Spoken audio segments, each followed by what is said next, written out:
Okay, so we're gonna add water to these. At the same time, we're gonna start getting this ready. We're gonna put our oven up to 425.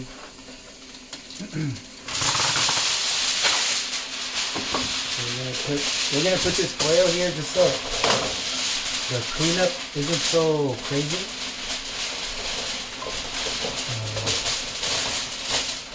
Yeah, cleanup for these kind of get stuff off the aluminum trays. It's not, sometimes it's not easy. I mean, these are not expensive anyway. These trays are not expensive. You can get them at Costco for like, I don't know, I think like $6.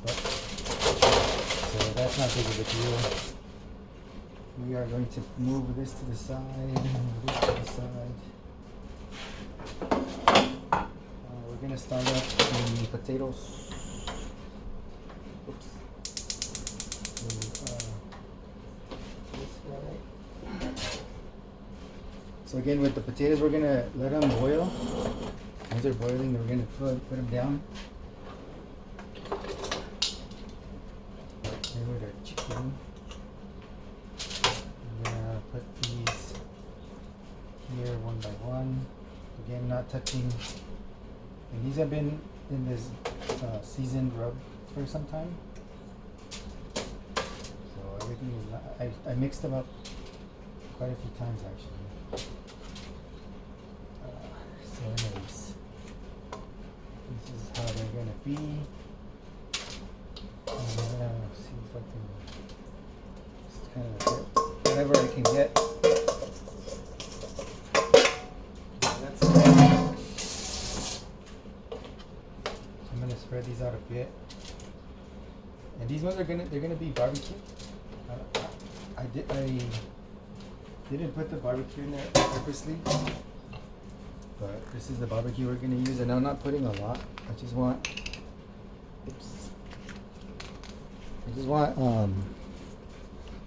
them to kind of be lightly coated.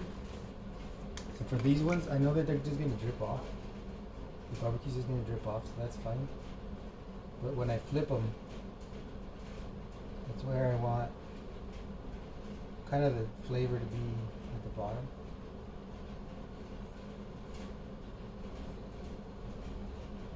Okay, so that's gonna be that. The barbecue, enough barbecue for that. We're going to, we're letting the oven heat up. And then we are going to start the rice. So rice is on. This is, oops, the lid for this so that it heats up. So I'm gonna let this start boiling. This is gonna start working, and then the veggies is gonna be quick. So I'll be back.